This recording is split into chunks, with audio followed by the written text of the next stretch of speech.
निसार मिर्जा साहब, एक बात मुझे याद आई, कोरिया में आपके कुछ रिश्तेदार गालिबन आला ओहदों पे फायज हैं। ऐसी कोई बात नहीं। तो फिर ये कोरिया में इनाम आपको कैसे मिला?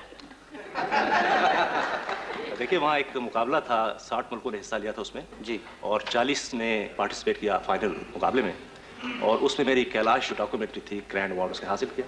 तो रिश्तेदारी की ये हमारे लिए एजाज की बात है कि आपने 60 मुल्कों में से हमारे 40 मुल्कों में से हमारी डॉक्यूमेंट्री को एजाज हासिल हुआ। आप टेलीविजन पे जो सबसे पहली तस्वीर ऑन एयर गई वो आपके कैमरे से ली गई थी? जी हाँ। और चेहरा था तारिक अजीज का, कोई और चेहरा नहीं मिला? जल्दी के काम तो ऐसे ही होंगे। हाँ, जल्दी के काम ऐसे ही होंगे।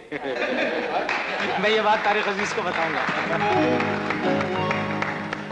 अनीस अहमद साहब, प्यार से आपको सब अनीस डैडी कहते हैं।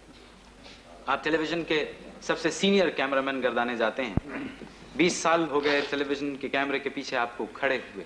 इस दौर में बड़ी तब्दीली हुई, आप कुछ कहना चाहेंगे? नहीं, बस खुशी हो रही है देख के, अच्छी तब्दीली हुई। बहुत बहुत शुक्रिया डैडी साहब, सबसे सीनियर। अच्छा इशफाक साहब, ये बताइए कि आपकी फैमिली में सबसे पहले तो आपने लिखना शुरू किया, उसके बाद बानो आपा ने लिखना शुरू किया, फिर अब आपके बेटे जो हैं अनीस अहमद वो ड्रामे लिख रहे हैं, तो इससे आपके ऊपर कुछ बोझ ज्यादा नहीं पड़ गया?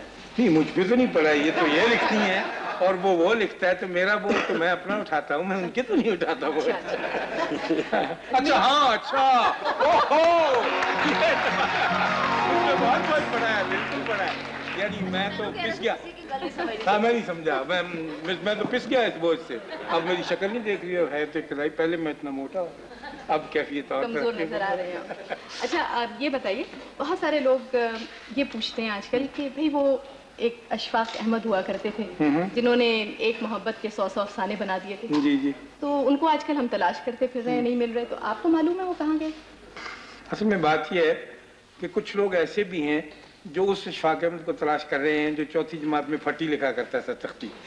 तो अब मुझे उसका भी पता नहीं कि वो कहाँ है।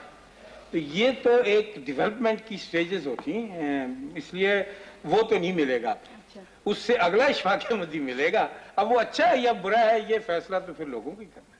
अब थोड़ी देर के बाद तलाश करेंगे, मैं 65 वर्ष का हो जाऊंगा, फिर वो कहेंगे काले बालों वाला कहाँ गया, तो वो तो नहीं मिलेगा ना, वो तो एक चीज बदल जाती है। फैसला तो मेरा ख्याल लोग कर ही चुके हैं। अभी इत्तेफाक से कुछ अरसा पहले मैं इस्लामाबाद में जब थी तो एक महफिल में यूं ही तबसरा हो रहा था, तो टीवी पे आपको पता है वैसे ही तबसरे बहुत होते हैं, तो किसी ने, एक खातून फरमा रही थी कि अशफाक अहमद तो बिल्कुल एक टीवी के एंटेने की तरह है कि अगर वो सही ना लगा हो या ना लगा हो तो तस्वीर धुंधली नजर आती है। तो ये तो मेरा ख्याल बहुत बड़ा ऑनर है अगर आपको ये कहा जाए कि आप टेलीविजन के ड्रामे।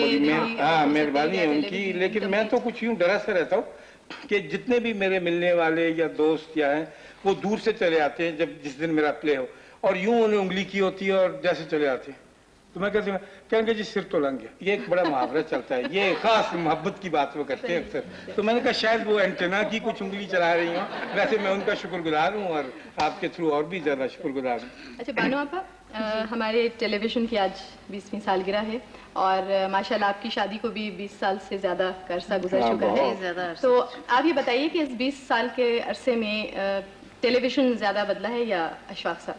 दोनों ही बदल गए जी। लेकिन बहुत ज्यादा तब्दीली आई है या? गालिबन तब्दीली तो हम में ज्यादा आई होगी टेलीविजन की निस्बत जी। यहाँ वही मौसीकी हो रही है, वही खेल भी हो रहे हैं, इसका पैटर्न तो वही है, चेहरे बदलते रहते हैं, लेकिन हम गालिबन दोनों बहुत ज्यादा बदल गए। अच्छा ये आप बताइए कि बहुत से लोग ये कहते हैं कि बानो आपा पहले बहुत छोटी छोटी खूबसूरत आसान कहानियां टेलीविजन के लिए लिखा करती थी, लेकिन अब उन कहानियों में तसव्वुफ और कब्रिस्तान ने जगह ले ली है, तो ये तब्दीली कैसे? देखिए, अब मैं तसव्वुफ के भी करीब हूँ और कब्रिस्तान के भी करीब हूँ, अब मुझे उसी के